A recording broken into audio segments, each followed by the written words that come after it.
like this app because my motivation was like, I don't want to kill my tree. I want to stay focused. I don't want to touch my phone, anything. So I'm just going to keep going until the timer rings. And it was a great study strategy that I used because I do get very distracted.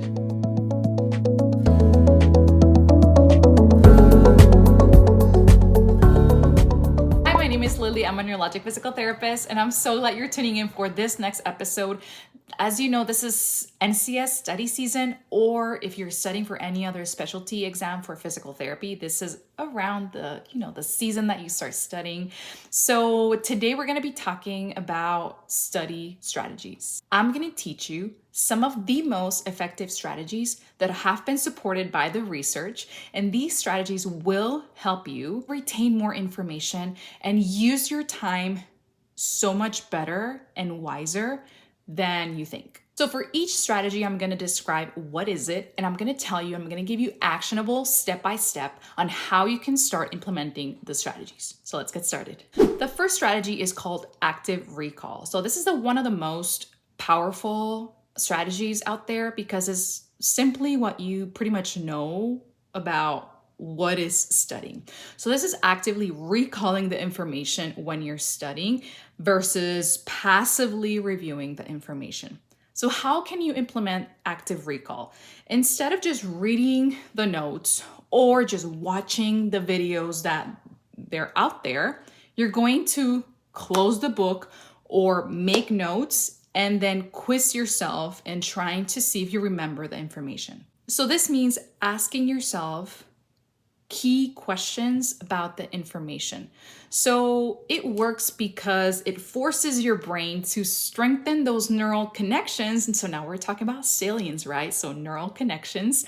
And the more you practice recalling the information, the better you'll get at remembering the information. So this will also help you when you're remembering things on exam day.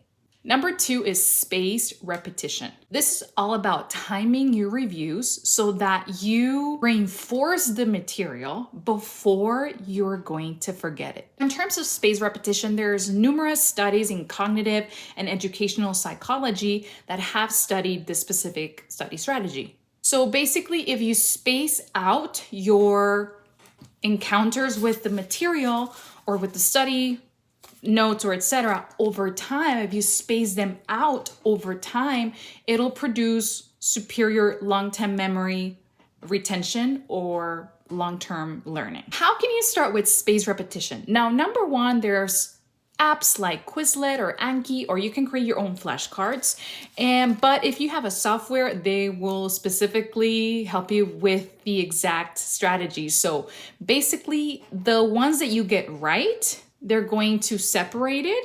And then the ones that you get wrong, it'll show you the card over and over again to help you strengthen that memory, okay? So now, how can you do it? Let's say if you use flashcards.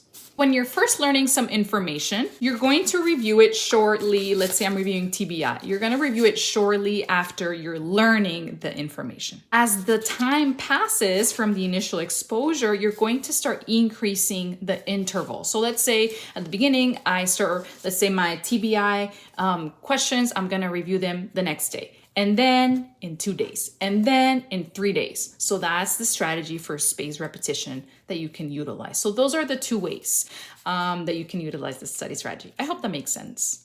Now, the third strategy is called interleaving practice. This is another super effective strategy. Instead of studying one topic for the whole day, you're going to start mixing up some topics. So let's say that today you're studying stroke. Let's say you have the whole day to study stroke. And, a week ago you studied SCI. So maybe you can study stroke, but then in the afternoon, you're going to review SCI. So you're going to mix up some information. It may feel harder at first because your brain has to switch up topics, but this variety actually is going to help you make better connections between 2 topics and prepares you to adapt on exam day. Strategy number 4. This is called concept mapping. So this is a way to visually organize your thoughts and see how different ideas are going to connect. I personally like this strategy for topics that are more complex, like neuroplasticity, neuroscience, motor learning, theories, things like that, because when you have a concept that's really hard, if you put it in a visual way, then you might be able to find it less overwhelming. So how can you start with this strategy? You can start by writing the main topic on the center, and then you start branching out and writing subtopics or things that make up that topic. This helps you see the big picture and will help you understand how everything is connected.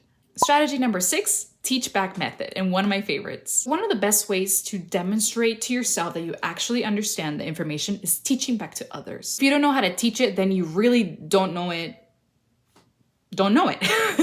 You can grab a friend, you can grab a family member, you can grab your dog, you can grab whoever you want, the wall, etc. You just need to teach it back. You can even record yourself or audio, whatever. You just need to teach it back. By teaching, you're forced to clarify the information and your thoughts and fill any gaps. Like you can write down, okay, I don't know this. Make notes for yourself on the things that you really need to go back and study. The last strategy is called the Pomodoro technique. So this is about avoiding burnout. This strategy breaks your study session in 25-minute focus, 5-minute breaks.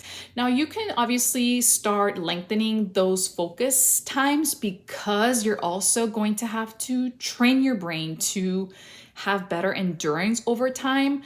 So it's a great way to stay on track and avoid cramming for hours. Make sure to incorporate rest breaks.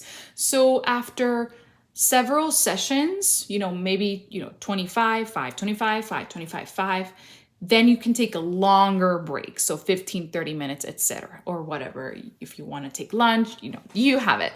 But this is about focus, rest, focus, rest, focus, rest. My favorite app when I was studying, it's called Forest app.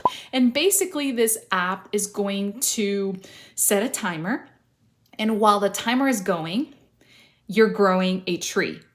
So if you open your phone or, you close the app, etc., it's gonna kill the tree. So, your reward is that at the end of that timer, you have a beautiful tree and your goal is obviously to build like a forest. So I really like this app because my motivation was like, I don't want to kill my tree. I want to stay focused. I don't want to touch my phone, anything. So I'm just going to keep going until the timer rings.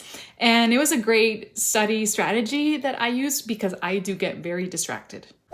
Okay, to recap, we've covered 6 amazing study techniques. I recommend that you utilize more than one of these techniques. That way you see your brain actually, studying smarter and not harder. And remember that if one strategy you feel like it's not working for you, then you can explore another strategy. And I will see you next week for another episode. See you next time.